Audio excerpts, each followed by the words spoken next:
Hi, this is Danny Howard here for the Nothing Else Matters tour. Tonight, stopping here at the Coach in Banbridge.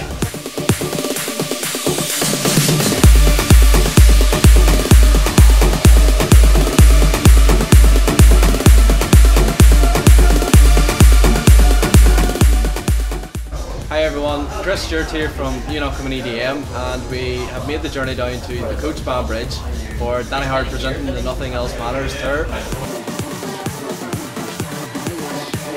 How are you? I'm good, thanks. Yeah, good to be here. Looking good out there. So yeah, I'm on in about 45 minutes. So I'm just getting ready, warmed up, and yeah, can't wait to play. Sounds sweet. So let's take it right back to Blackpool.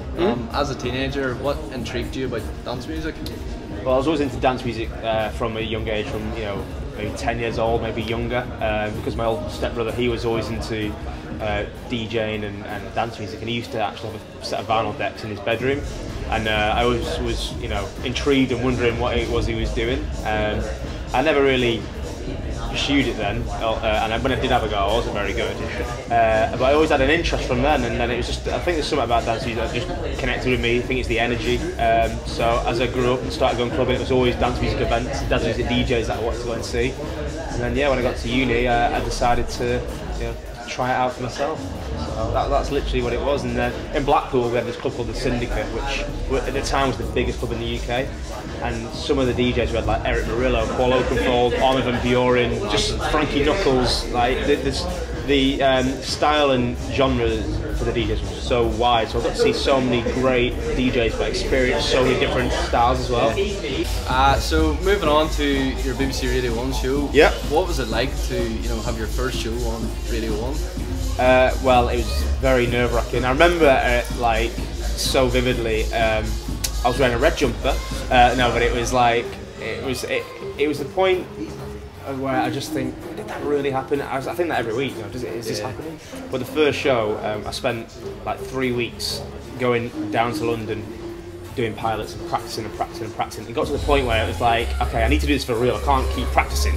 I thought I was ready, but then as soon as I put the mic up for the first link, I remember like, oh my god, and then I did it. It was a really short link, and then I put the mic down and fell to the floor because the sort of impact of doing a live radio show on Radio 1 was just so incredible and overwhelming. But yeah, it was a good well, I think it was a good show, but as far as first shows go, it was fine. So like on your BBC Radio 1 show, you've got world exclusives coming in from some of the biggest artists on the planet. Like what is it like when you're pressing play on a world exclusive like that? Make sure you hit play on the right tune, because that would be awkward. And I suppose you do. There is something in your head where thinks these guys are the biggest artists in the world, biggest producers, and they're trusting you to do a good job in selling this to people as a new track. So I always think, if that was my track, I'd want the person who's premiering it to, really believe in it, love it, and make sure they do a good job in talking it up, So I always make sure that when I do get a world exclusive, that I love the record first and foremost, because there's no point giving a world exclusive to something that you're not really into. And then I just make sure that, I sell it as best I can. Now, the Nothing Else Matters is the name of the tour, with 14 dates across the UK and Ireland. What's the motive behind the tour? Nothing Else Matters is 2 reasons. The first is so that I can show people that I'm playing house and a lot deeper these days, and simply that's started from when last summer when I did my Pasha residency in Ibiza. I was going back to what I did when I first started DJing, which was just playing straight up house music, and I really enjoyed it, and especially with the sort of resurgence, like the deep house sound with like Duke Dumont, 394, Second City all last year. It sort of made sense to sort of go with that, and it sort of happened quite naturally, really. And yeah, it's been great, and my old productions are more the big room style, and I still do play that, but this year my productions are more towards that sort of houseier sound. It's like house music, but still quite pumping. Still energetic, but just not really EDM. And the second reason is to bring a lot of guys with me on the tour that are up and coming producers. Some of them are already established. Some of them, like Endor here tonight, they're making great music, but they're just sort of working their way up. So I've got Philip George on the tour. I've got Endor, Disciples. Eli and Fur, and then more established names like Annie, Max with me tomorrow. So yeah. Well, that's coming on to the next question. Is upcoming talent is something that you're supporting on the tour? The likes of Vendor, PTYK, and Ryan A performing tonight. Do you think it's key to support that talent? Yeah, definitely, because there's so much talent out there, especially when it comes to producers. There's so many producers these days. Sometimes there's not enough clubs or enough people to hear the music. So, every single place that the Nothing Else Matters tour is, I'm bringing within my guests like Endel. Then there's the local guys that are playing, on the lineup as well. And I think that's really important because it's great for them to be involved, and we want them to be involved, and it's a two-way thing really. We support them, they support us, and it's good. It's basically for the good of the music. And, that's the whole ethos behind Nothing Else Matters. Yeah. So some of the big acts that you've already mentioned are the likes of Baker Matt, Annie Mac joining you. What's it like to perform beside some of these acts, and not even to mention Martin Garrix at this year's Blackpool Rocks? Yeah, well, that was good. Blackpool Rocks was incredible. That's my hometown, and we do it every single year. Myself and he's not my best friend, but he's also my business partner, Alex. He's here tonight. But we did this event called Blackpool Rocks, and last year we bought Disclosure, and this year we're like, right, who can we bring on that level? And we're like, Martin Garrix, it'd be perfect. And luckily he was available, and he did it. And I don't think half of Blackpool could believe that he was there, but it was a great night.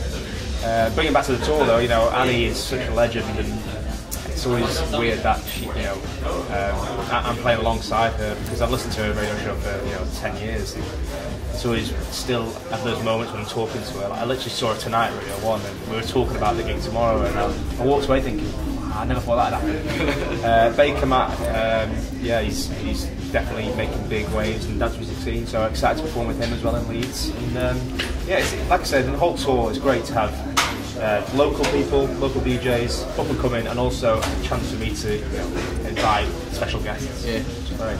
So, known for your crazy sets, one of our partners has witnessed you at Queen's Student Union, and myself witnessed you at Tea in the Park last year. Oh, were you there? Oh, that's great. I was so worried about that. I was so worried about that set, because it got confirmed Tea in the Park 2 weeks before the gig, and I was like, wow, I'm playing Tea in the Park. And my set was at 6 o'clock, and I always remember that. And I turned up to stage at 10 to 6, and there was no one there. I was like, oh, this is going to be... And it was a big festival stage, And then 5 to 6, people came out from nowhere behind the trees, jumping out of bushes, and it was just packed. I had like 10,000 people in front of me or something. It was one of my highlights of last year. It was an experience anyway, but what can the coach expect from Mr. Howard tonight? Definitely not a festival set.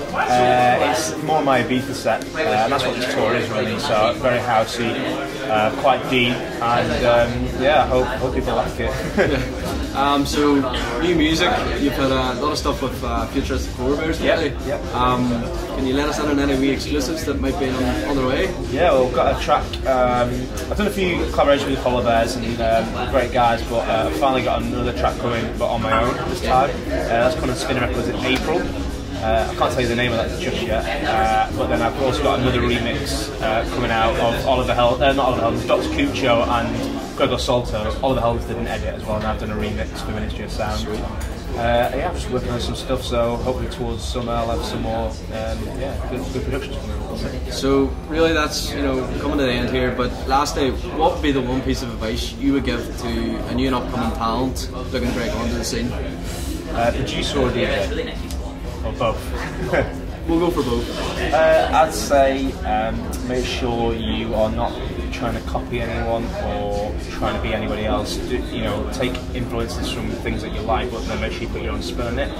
For someone like me who receives so many promos and so many tunes, I'm just receiving a track every hour that sounds like Oliver Helms, and I'm just thinking, although it might be well produced, but at the same time, that slot's already been taken by not just Oliver, by Pep and Rash, Charmy, Kirby. Like all these people are already doing that sound. So if that's your thing, then fine. But I'm just saying, don't do it for the sake of trying to just jump on the bandwagon. Do your own thing.